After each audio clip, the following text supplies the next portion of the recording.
Hello and welcome to the Commander's Quarters. I'm your host Mitch, glad to have you here. Here at the Commander's Quarters, we're all about Commander on a budget.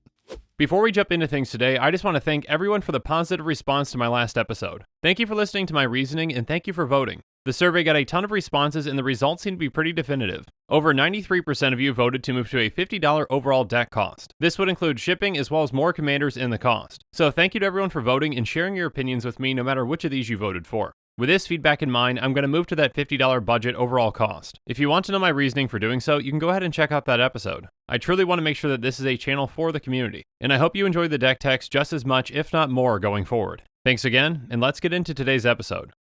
Today's episode is going to be a $50 deck tech. When I say $50, I mean that is an overall deck cost. Both shipping and commanders that are $10 or less are going to be included in that cost, but basic lands will not be. Decks on this channel are built to be fun, inexpensive, and focused. If you want to learn more about what a focused commander deck is, check out this video here. On this deck tech, I'm going to take you through its strategy, the tactics, and how this deck wins.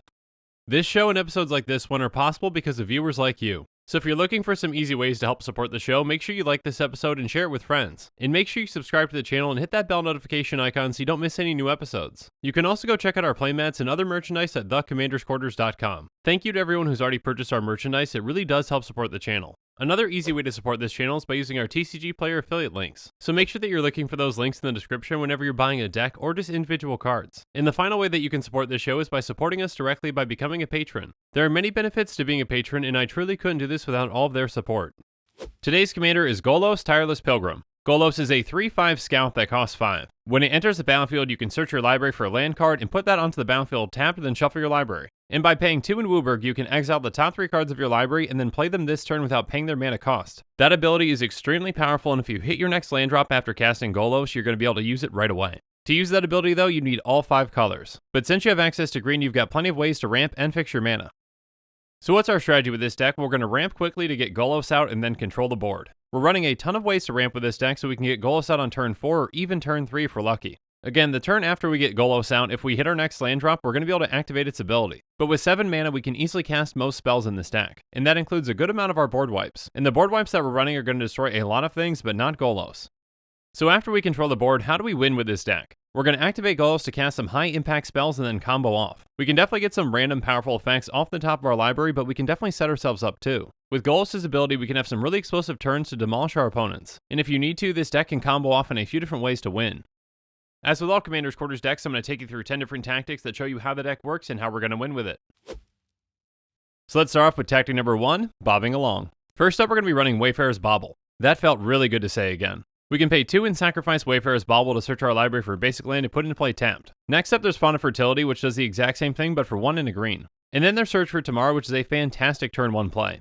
It has to spend 2 for a green and it gets us a basic land untapped. Next up, we're running some great turn 2 ramp spells with Rampant Growth, Edge of Autumn, and Farseek. Rampant Growth and Edge of Autumn will get us a basic land tapped, and Farseek is going to get us a Plains, Island, Swamp, or Mountain tapped. And then there's Colony Heart Expedition, which has landfall. Whenever a land enters the battlefield under your control, you may put a quest counter on Colony Heart Expedition. Once you have 3 counters, you can sacrifice it and get 2 basic lands into play tapped. Next up, we're going to be running Harrow, which makes us sacrifice 1 land, but we get 2 basics into play tapped. And then Cultivate gets us 1 into our hand and 1 into play tapped. Grow from the Ashes can get us 1 basic land, or 2 if we kicked it into play untapped. And finally, there's Explosive Vegetation and Circuitous Route, both of which get us 2 basic lands into play tapped. This might seem like a ton of ramp, but we're not done yet. So let's go into tactic number 2, Tree Huggers. First up, there's Dawn Trader Oak, which we can pay a green to sacrifice it to search our library for a basic land and put it onto the battlefield tapped. So it can be a good early blocker for us, and we can use it to ramp if we need to. Up next, we basically have a Harrow on a body with Springbloom Druid. Those lands may come into play tapped though, but it's still very effective. Both Harrow and this are fantastic ways at really helping us fix our mana. And finally, there's Fertility, which comes into play with 2+1/+1 counters on it. We can pay 1 into green to remove a counter to search our library for a basic land and put into play tapped. Again, early creatures like these are great for ramping and for blocking. But since this deck revolves around our commander's ability, we really want to make sure that our mana is fixed. So let's move on to tactic number 3, the fix is in. First up, we've got Renegade Map, Traveler's Amulet, and Wanderer's Twig. Each of these is going to get us a basic land and put it into our hand. Next up is our Armillary Sphere, which is similar, but it's going to get us 2 basic lands. And finally, we're running Grave Upheaval and Treacherous Terrain, which have a dual purpose. Each of them has basic land cycling, so early on if we need to, we can cycle them away for the land that we need. But these are also fantastic finishers in this deck too. Grave Upheaval is going to get us any creature from a graveyard onto the battlefield under our control and gives it haste. And then Treacherous Terrain deals damage to each opponent equal to the number of lands that player controls. We'll talk about what makes these cards especially powerful in this deck later on. Finally, we're running Gaia's Bounce, which makes us sacrifice 5 lands, but it gets us 1 land of each type. So it can help us fix our mana perfectly, and on top of that, it's a fantastic thing for us to hit off of Golos' activation. Those lands come into play untapped, so as long as we can produce 2 more mana, we can activate Golos again. Again, this deck is running an incredible amount of ways to both ramp and fix our mana. We essentially want to be able to guarantee that we can get Golos out and then activate it right away. But we're also running some ways to really boost our mana to make sure that we can activate Golos more than once in a turn. So let's move on to tactic number 4, Mass Mana.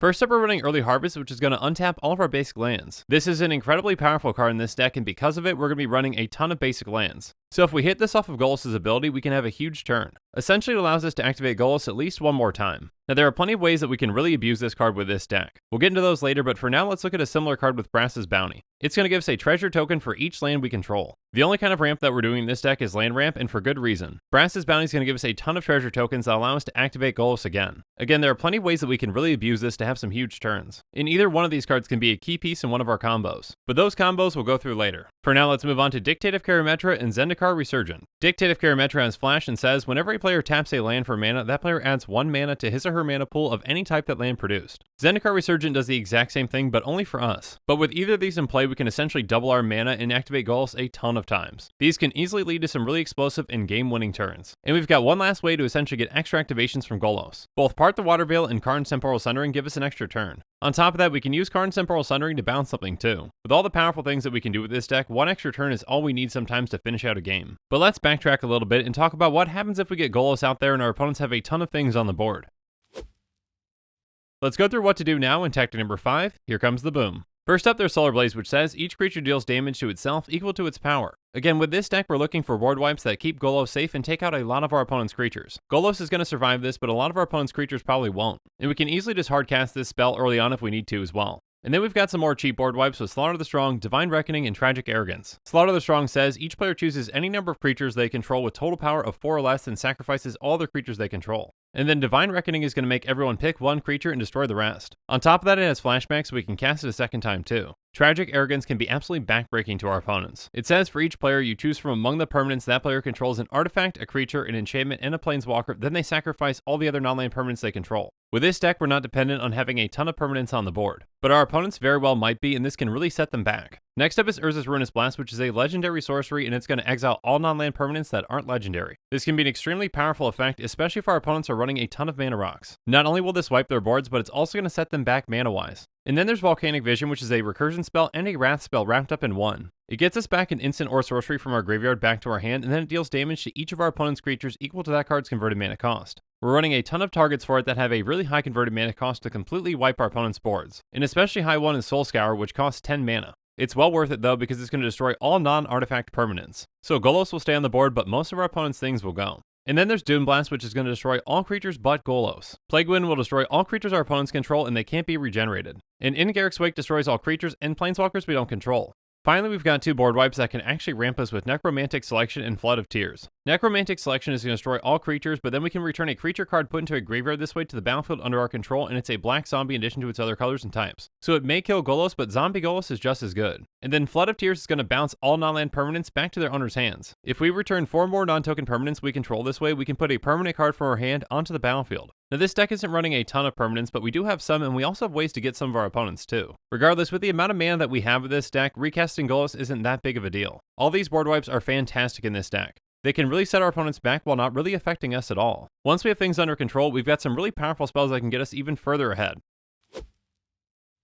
Let's go through them now in tactic number 6, Make It Flashy. First up, there's Blatant Thievery, which is a very powerful card in Commander. It says for each opponent, gain control of target permanent that player controls. Realistically, this can be a game-winning card on its own, getting us the best permanents out there. Next up, we've got Revenge, which is going to double our life total and target opponent loses half their life rounded up. This can be a huge swing in helping us pad our life total and also taking our opponent down. And we'll get to this later, but can even be a finisher for this deck. And then there's Worst Fears, which can be a very powerful card. It says you control target player during that player's next turn, exile Worst Fears. So we can use this card to completely sabotage someone and to use their resources against our other opponents. This card does exile, so we can't get it back. But we do have ways to copy it to take control of more than one opponent. Next up, we've got some spells that can help us cast other spells for free. Amanatu's Augury lets us exile the top 8 cards of our library. We can then put a land card from among them onto the battlefield. And until end of turn for each non-land card type, we can cast a card of that type from among the exiled cards without paying its mana cost. So first off, this is going to ramp us by 1, which isn't irrelevant with this deck. but more importantly, it can let us cast up to 5 spells for free. With the right cards on top of our deck, this can easily win the game. And then there's Spell Twine, which is going to exile target instant or sorcery card from our graveyard and target instant or sorcery card from an opponent's graveyard. We get to copy those cards and cast those copies if able without paying their mana cost. And then we exile Spell Twine. This can help us cast a very powerful spell from our graveyard and an opponent's. Since it exiles that card though, we do have to be careful with what we're selecting from ours though. We really want to make sure that we don't hit a key combo piece if we don't have to. If we happen to hit one of these with Golos' ability, that's a ton of extra value for us. And those cards off the top of our library won't always be random. Let's talk about some ways that we can set ourselves up in tactic number 7, up, down, and all around. First up, we've got Brainstorm, which is going to draw us 3 cards, and then we put 2 cards from our hand on top of our library in any order. So essentially, before we activate Golos, we can set the top of our library. If we've got 2 powerful things in our hand, we can guarantee that we cast them with Golos. But we can also get cards from our graveyard on top of our library too with Salvage and Reclaim. But you'll also see that these are fantastic combo pieces when we go through those combos. And finally, we're running some normal recursion with All Sun's Dawn. It says for each color, return up to 1 target card of that color from your graveyard to your hand, then exile All Sun's Dawn. So for 5 mana, this can get us back 5 spells, which is absolutely unheard of. This doesn't put anything on top of our library, but it can still be very effective in this deck. Being able to set the top of our library with a specific spell is very powerful. But what are some ways for us to get some more value out of Golos' activation and those spells? Let's go through some ways now in tactic number 8, COPYCAT. First up, there's Kirkesh, which is a fantastic addition to this deck. It has, whenever you activate an ability of an artifact, if it isn't a mana ability, you may pay red. If you do, copy that ability, you may choose new targets for the copy. Luckily for us, Golos is an artifact. If we pay our normal 7 mana, we get 1 activation for Golos. But with Kirkesh, we can just pay 1 more and get double. This can lead to some really powerful and broken turns, especially if we're already set up. We're also going to be running Double Cast and Repeated Reverberation, which can lead to some really broken turns as well. Double Cast says when you cast your next instant or sorcery spell this turn, copy that spell, you may choose new targets for the copy. Repeated Reverberation does the exact same thing, but it's going to copy that spell twice. These are extremely effective with any of our powerful spells, but they're especially effective with spells like Early Harvest and Brass's Bounty. Now, as effective as they might be, they're still not the golden pick of the deck. The golden pick is going to be our number 1 card out of our 99. And the golden pick for this deck is Swarm Intelligence. It's an enchantment that costs 6 and a blue, and it says whenever you cast an instant or sorcery spell, you may copy that spell, you may choose new targets for the copy. We're going to be casting a ton of powerful spells with this deck, and getting a second copy for free is huge. With this on the battlefield, every single activation of Golos can easily end the game. This is also a key piece to our combo that we're going to get to here in a bit. But even without the combo, this is still a very powerful effect. It gives us double the value of some of our most powerful spells, and that's why it's the Golden Pig. This is an extremely effective card, especially when Golos is in play. But what are some ways that we can protect Golos to make sure that it stays in play?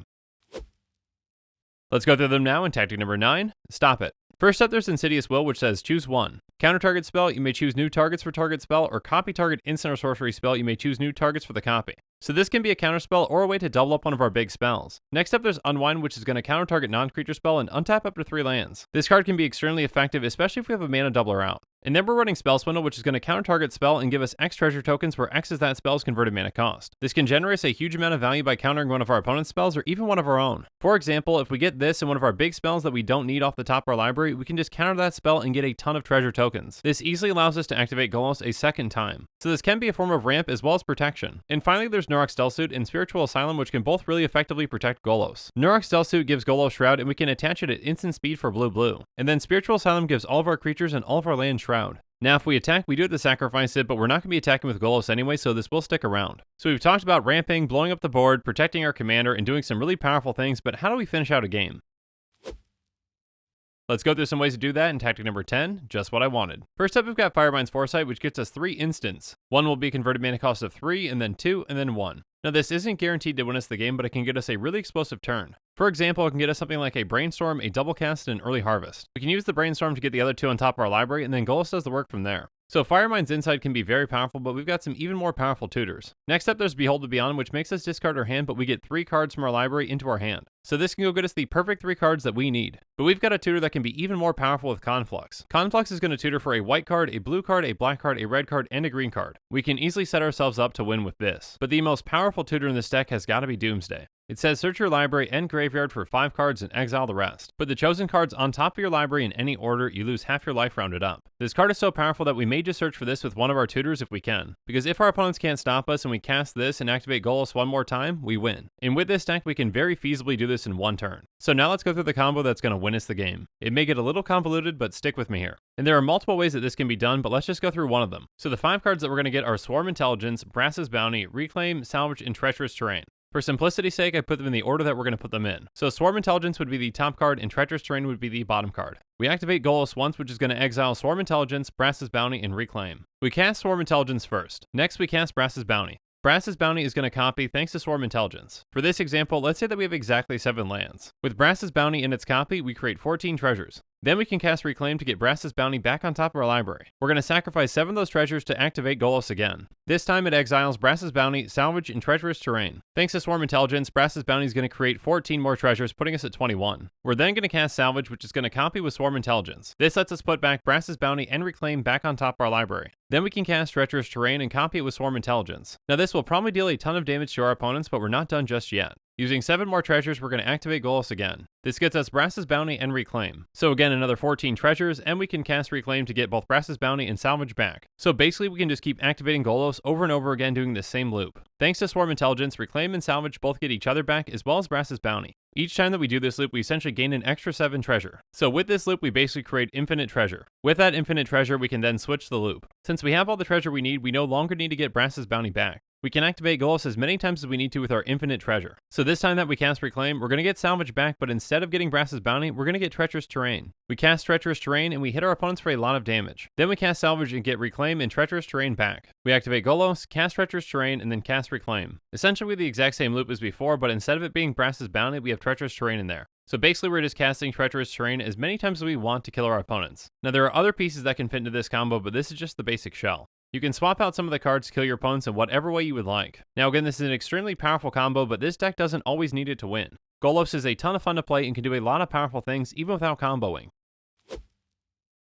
But now that we've gone through the spells in this deck, let's go on to the mana base.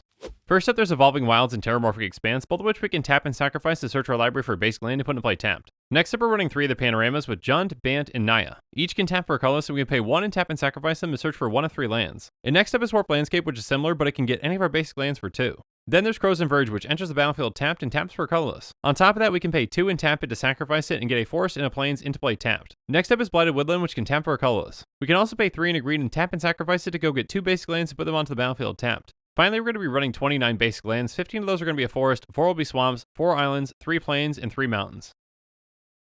And now that we've gone through every single card in this deck, let's do a quick price check. A quick reminder that our deck costs are calculated using TCGplayer optimization, optimizing with even heavily played and damaged cards because those cards need a home too. The average Golos EDH rec deck will set you back $723.88. Our deck is going to be much more affordable, coming in at $49.48. Again, the price of this deck is the price that I got for it on the day that I'm recording. If you want to see a breakdown of this deck's cost, check out the link in the description. Keep in mind that prices can and will fluctuate and change over time. But with these deck costs, I want to be as transparent as I possibly can. Again, Commander's Quarters decks are built to be tuned and focused within their budget, but there are always ways that we can improve on them. So let's go through some reasonable upgrades now to see what some of those ways just might be. First up, let's add in Sakura Tribe-Elder and take out Dawn Trader Elk. Sakura Tribe-Elder is just a fantastic source of ramp since we don't have to pay to sacrifice it. Next up, let's add in Kodama's Reach and take out our Armillary Sphere. Both get us 2 basics, but Kodama's Reach actually ramps us. And then we're going to be adding in Turnabout and taking out Renegade Map. Turnabout is essentially an extra copy of Early Harvest, which is always good to have. Up next, we're going to be adding in Noxious Revival and taking out All Sun's Dawn. With this deck, getting a card on top of our library can be much more valuable than getting it back to our hand. So we're also going to be adding in Mystical Tutor and taking out Firemind's Foresight. Mystical Tutor is a cheap and efficient way to get us the perfect card on top of our deck. And finally, we're going to be adding in Leyline of Anticipation and taking out Spelltwine. Leyline essentially lets us play the game at instant speed, which is very powerful with Golos' ability. And with that, our show is coming to a close, but I really want to hear about your thoughts on these picks, so why don't you let me know in the comments below. And make sure that you're following us on social media for more updates and sneak peeks on future episodes. Links to our social media accounts can be found in the description. Also in the description below is a link to the Commander's Quarters Patreon page, and I just want to say a quick thank you to the patrons who have subscribed so far. There are many benefits to being a patron for the Commander's Quarters, including being able to vote on future Commanders for deck techs. There's even a general level tier where you get your own personalized deck tech dedicated to you. I truly couldn't do this without all of your support, so from the bottom of my heart, thank you. If you haven't already, make sure that you like and subscribe to the channel. And while you're at it, check out some of our other episodes on budget deck techs, Quest for Quarters episodes, Commander topics, and Creators Quarters. And with that, I'm out of here. Thanks again, and have a good one.